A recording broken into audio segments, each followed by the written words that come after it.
Back when cartoons were new, before YouTube and Netflix, animation was crazy and wild. No one knew the rules yet. Sometimes cartoons made no sense at all. These weren't your favorite Disney movies or Looney Tunes you know today. No, these were the weird ones, forgotten cartoons that nobody talks about anymore. We're digging up some of the strangest, most bizarre cartoons from way back that you've probably never seen. 30 strangest cartoons from 1930s to 1970s that you've never heard of. The Peanut Vendor, 1933. Let's start with this really weird piece of animation. The Peanut Vendor isn't even a regular cartoon. It's made with clay models that move a tiny bit at a time. A guy named Len Lai from New Zealand made this 3-minute short about a monkey puppet with creepy glass eyes. The monkey dances around like crazy and even dances with his own tail after it falls off. Yes, really. The sound doesn't match up well with what you see, making the whole thing feel like a bad dream. It's so weird that it's almost scary, but some people think it's amazing art. Milton the Monster, 1965-1966. No time for sadness. The show must go on. What happens when a mad scientist tries to make a scary monster but messes up? You get Milton the Monster. Professor Weirdo wanted to create a terrible monster, but his helper Count Kook bumped his arm. This made him add too much kindness juice to the mix. So Milton came out super friendly instead of scary. Milton looks like Frankenstein but talks like a nice country boy and has steam coming out of his flat head when he gets excited. He lives in a spooky house with other monsters who wish he was meaner. The show is weird because it's about monsters who aren't scary at all. The Sunshine Makers, 1935. Sunshine, bah. Joy, bah. Imagine if happiness was a weapon. That's what this crazy cartoon is about. Little red gnomes live in a sunny place and bottle up sunshine in jars. Then they march like soldiers to fight blue goblins who like being sad and grumpy. The gnomes throw their sunshine bottles like bombs to force the goblins to be happy, even when the goblins don't want to be. The gnomes have creepy wide smiles that never go away. It looks happy and colorful, but it's actually pretty scary when you think about it. Why would anyone force someone else to be happy? The Herculoids, 1967 to 1969. And it's headed for our home.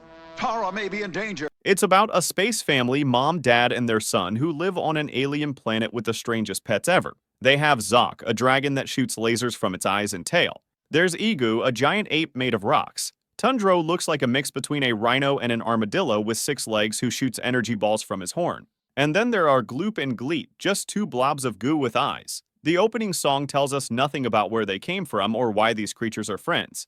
It's like someone just drew cool monsters and stuck them together. In My Merry Oldsmobile, 1931. What are you looking at? Oh, pardon me.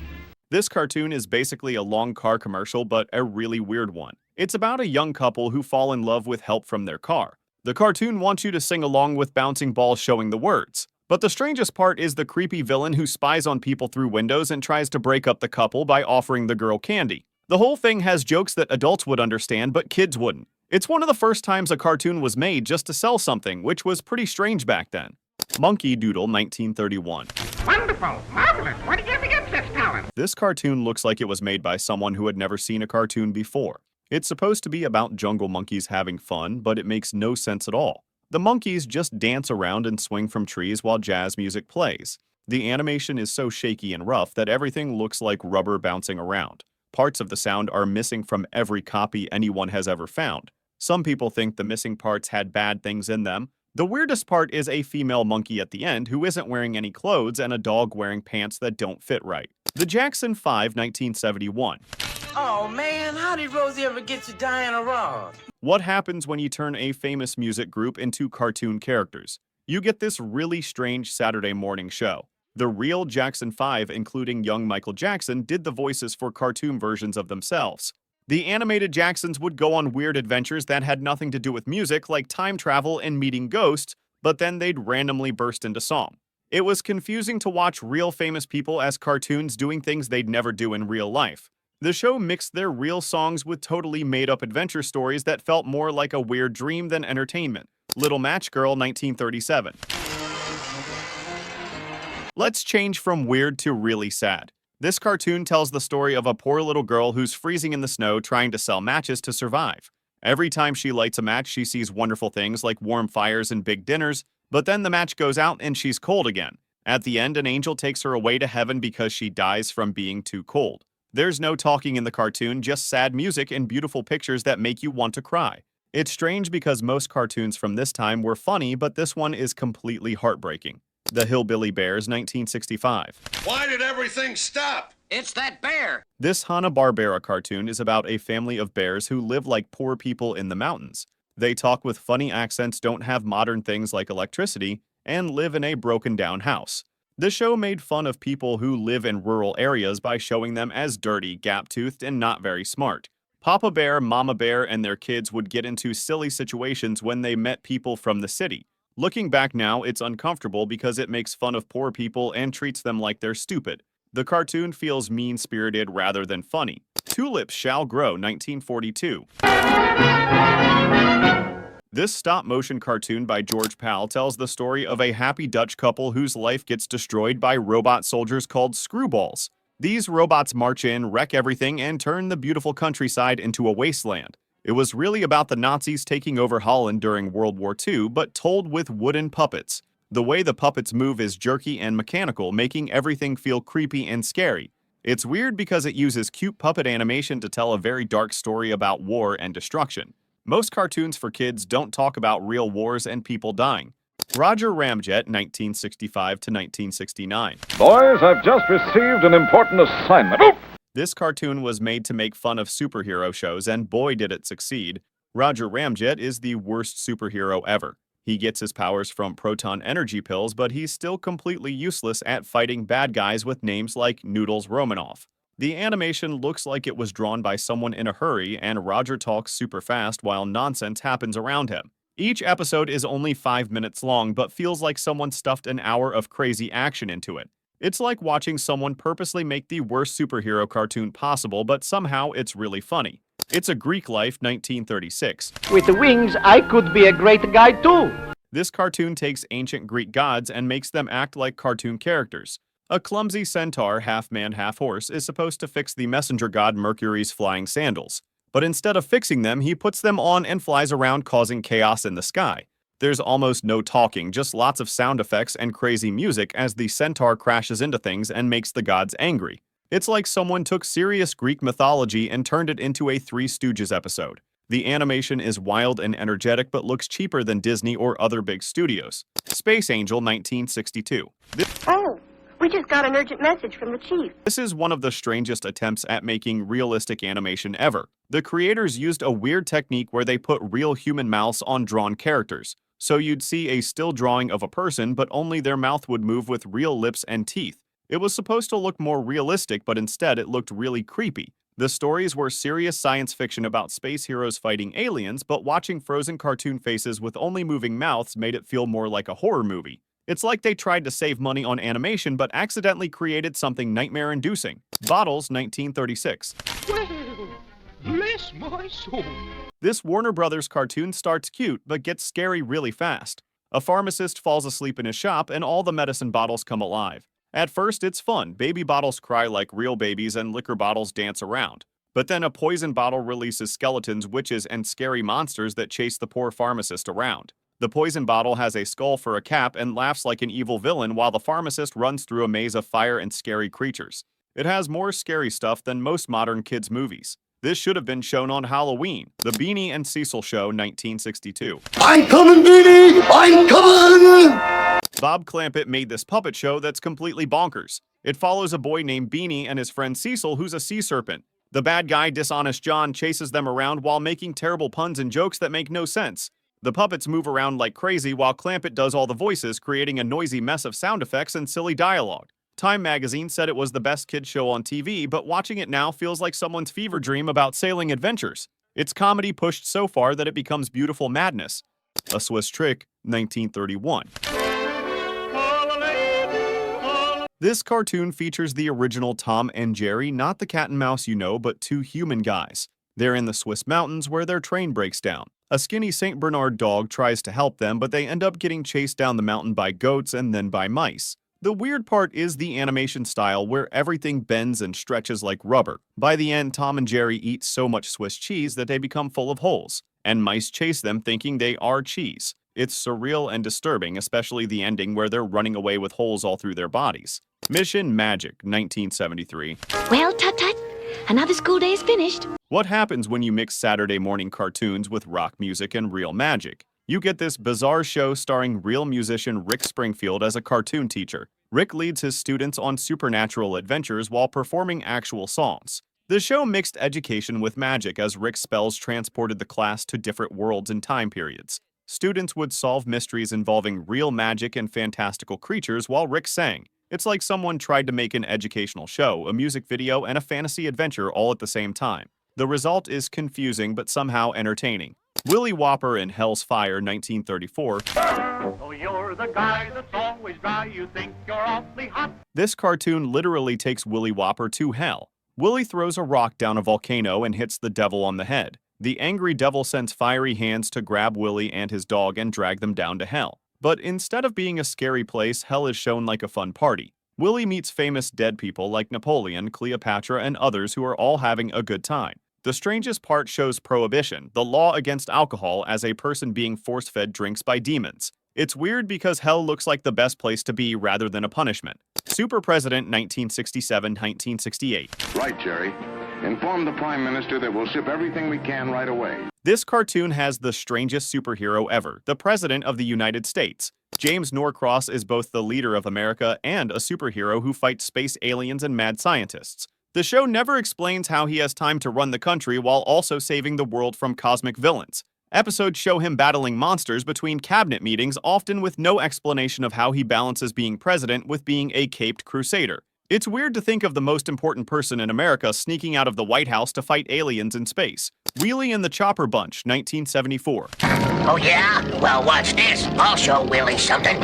This Hanna-Barbera cartoon is about cars and motorcycles that are alive and have feelings. Wheelie is a good Volkswagen Beetle who fights against the evil Chopper Bunch, a gang of mean motorcycles led by a villain named Chopper. These vehicles have eyes, mouths, and personalities while they chase each other around. The weird premise creates strange situations where cars can be racist against motorcycles and vehicles get into fights with each other. Wheelie spouts moral lessons about friendship while racing away from angry motorcycles. It's like watching someone's car anxiety turned into a kid's show.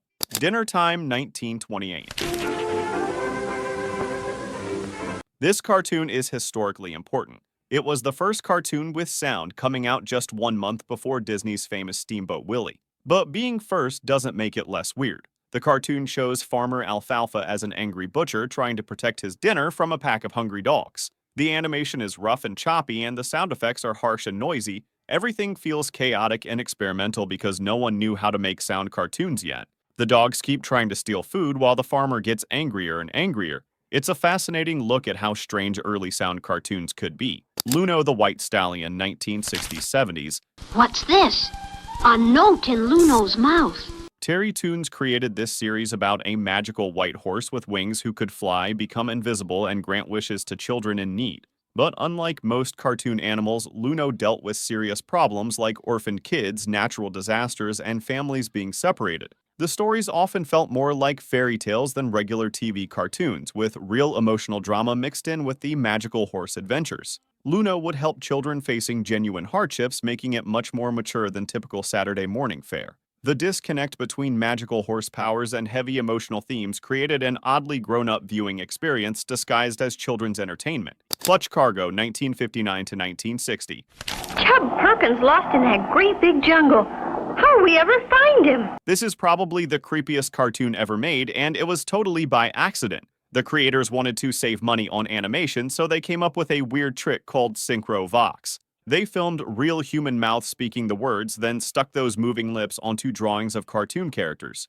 The result was terrifying. You'd see a still drawing of a person, but only their mouth would move with real teeth and lips. Clutch Cargo was a pilot who flew around the world with his young friend Spinner and a dog named Paddlefoot. The stories were about adventure and danger, but watching frozen cartoon faces with only moving mouths made it feel like a horror movie. Kids couldn't stop watching because it was so weird and creepy. Courageous Cat and Minute Mouse, 1962-1962. That's them, all right. I'll let them have it. What happens when the creator of Batman makes fun of his own character? You get Courageous Cat and Minute Mouse. Bob Kane, who created Batman, made this cartoon as a joke version of Batman and Robin. Instead of humans, they're a cat and mouse who fight crime in Empire City. Courageous Cat has a cat gun that can shoot everything except bullets, ropes, cannonballs, disintegrator rays, you name it.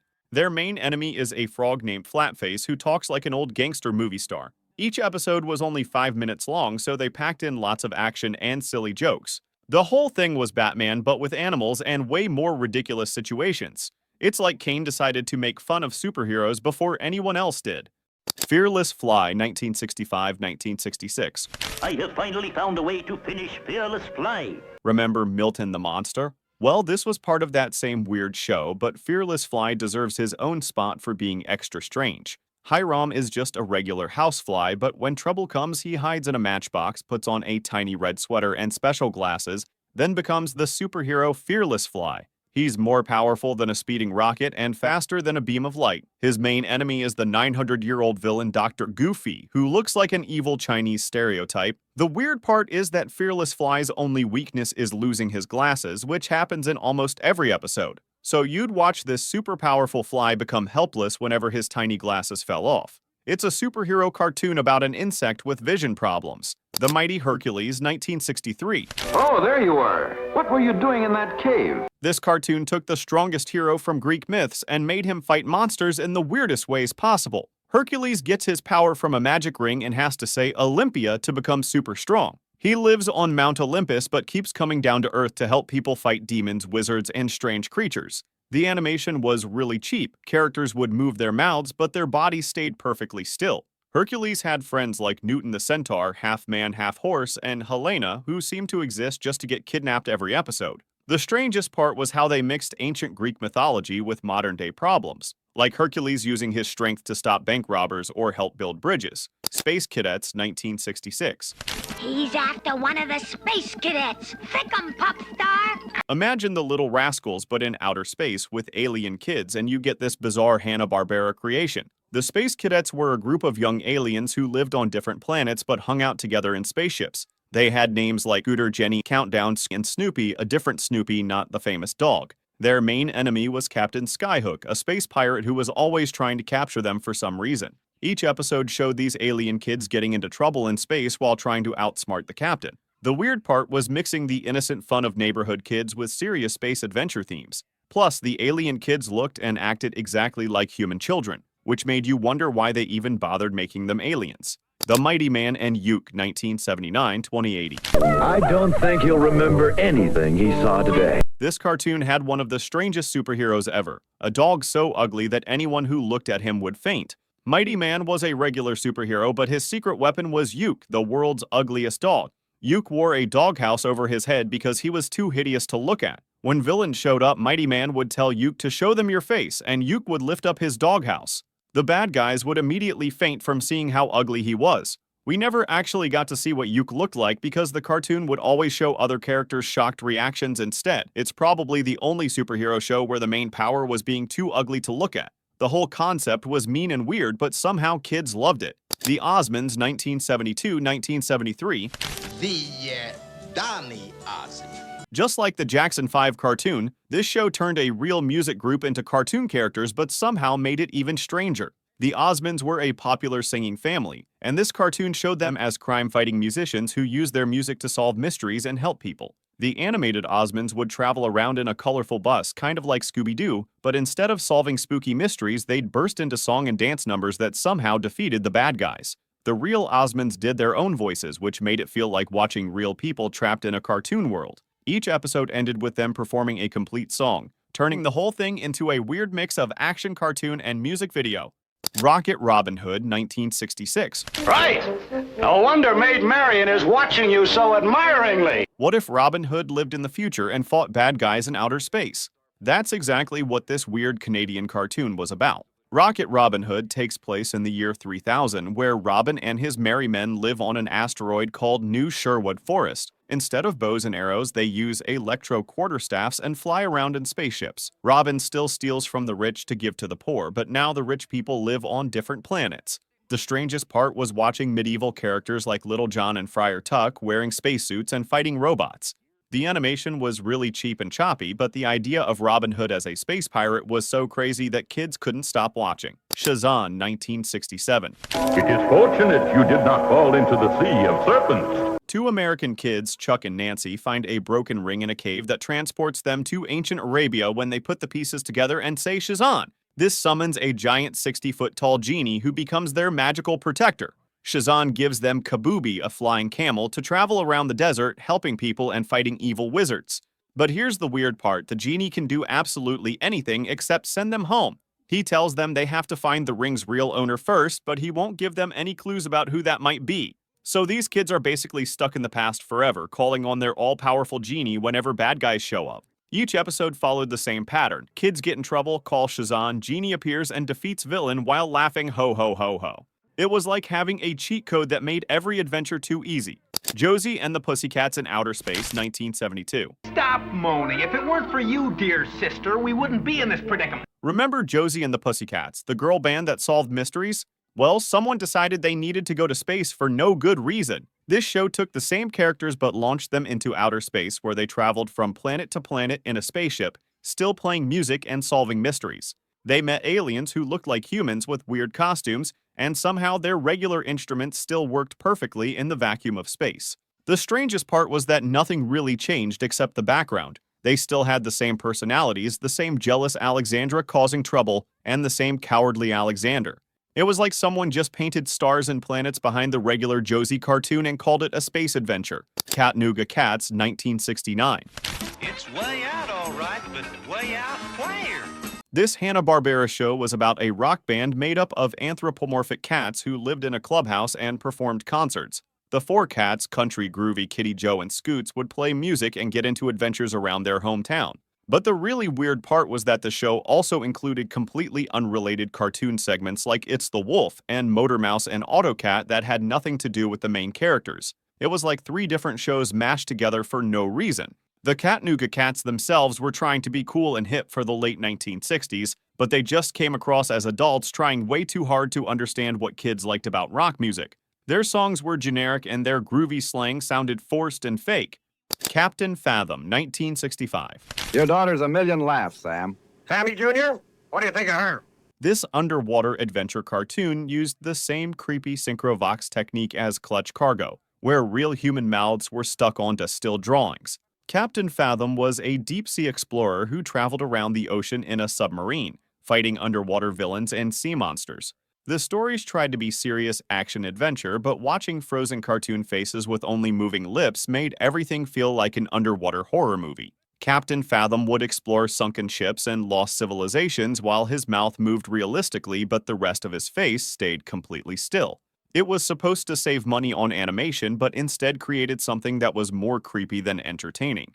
Kids watched it because it was so weird and unsettling, not because it was good. Birdman and the Galaxy Trio, 1967 to 1969. He used hypnosis to make you do his bidding. Birdman got his power from the sun and could shoot energy beams, but he'd lose all his strength if he stayed in the dark too long. He had a giant eagle named Avenger who was actually more competent than he was. The Galaxy Trio were 3 superheroes from space: Vapor Man, who could turn into gas, Meteor Man, who was super strong, and Gravity Girl, who could control gravity. The weird part was how seriously they took themselves while fighting villains with names like Dr. Millennium and the Ant-Ape. Each episode split time between Birdman's solo adventures and the Galaxy Trio working as a team, making it feel like 2 completely different shows stuck together. The animation was decent, but the characters were so overpowered that fights ended too quickly to be exciting. Uncle Croc's Block, 1975 to 1976. Today's Star Time guest, boys and girls, once again! This was one of the strangest live-action cartoon variety shows ever made. Uncle Croc was a man in a crocodile costume who hosted cartoon segments while complaining about his job and making sarcastic comments about the shows he was supposed to promote. He was clearly miserable and didn't want to be there, which was supposed to be funny but just came across as depressing. Between cartoon segments, Uncle Croc would interact with other characters like Mr. Rabbit Ears, a man with TV antennas on his head, and Basil Bitterbottom, who hated everything. The show was trying to be a kid's version of Saturday Night Live, but instead of being clever, it was just weird and uncomfortable. Uncle Croc would break character and complain about the stupid cartoons he had to show, which confused kids who didn't understand why the host was making fun of his own show. Baggy Pants and the Nitwits, 1977. This cartoon featured 2 separate segments that couldn't have been more different. Baggy Pants was about a silent cat who got into slapstick adventures without ever talking, like an old Charlie Chaplin movie. The Nitwits starred Artie Johnson and Ruth Boozy from the TV show Laugh-In as bumbling detectives who were too old and incompetent to solve any crimes properly. The weird part was combining old-fashioned silent comedy with 1970s celebrity voices in the same show. Baggy Pants episodes felt like watching a cartoon from the 1920s, while the Nitwits episodes were full of modern references and jokes that went over kids' heads. It was like someone couldn't decide if they wanted to make a classic cartoon or a modern adult comedy, so they just did both and hoped it would work. Fabulous Funnies, 1978 to 1979. I share the sentiments. This show tried to bring newspaper comic strips to TV, but the results were really strange. They adapted famous comics like Alley Oop, The Captain and the Kids, and Nancy and Sluggo into animated segments. The problem was that comic strips work as short, simple gags, but stretching them into 7-minute cartoons made them feel padded and boring. Nancy and Sluggo episodes would take a simple 3-panel comic joke and drag it out until it wasn't funny anymore. Alley Oop tried to be an adventure series about a caveman time traveler, but the low budget made it look ridiculous. The show felt like someone just randomly picked comic strips and animated them without understanding what made them work on paper. The Beagles, 1966-1967. Stringer? Oh boy. This cartoon was a shameless copy of the Beatles, but with dogs instead of humans. The four Beagles, Stringer, Tubby, Bagsy, and Harmony, were a rock band that traveled around in a van having adventures and performing concerts. They even had the same hairstyles and accents as the Beatles, but as anthropomorphic dogs. The show tried to capture the excitement of Beatlemania, but cartoon dogs playing rock music just came across as bizarre rather than cool. Each episode featured the Beagles getting into trouble in different cities while trying to make it to their concerts on time. The music was generic rock that sounded nothing like actual Beatles songs, and the characters were just dog versions of the Fab Four's personalities. It was like someone thought kids would love the Beatles more if they were cartoon animals. Doo-Doo, the Kid from Outer Space, 1960s. Things here are much greener than in Zip Zone. This was one of the strangest space cartoons ever made, featuring a boy from another planet who came to Earth with magical powers. Doo-Doo could fly, had super strength, and could do basically anything with his alien abilities.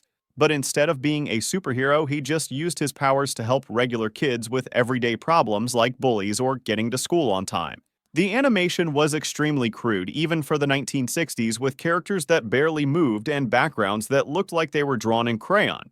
Doo-Doo himself looked more like a weird little alien than a normal kid, with a strange outfit and an odd way of talking. The stories tried to teach moral lessons, but watching an all-powerful space kid solve problems with magic made everything feel pointless.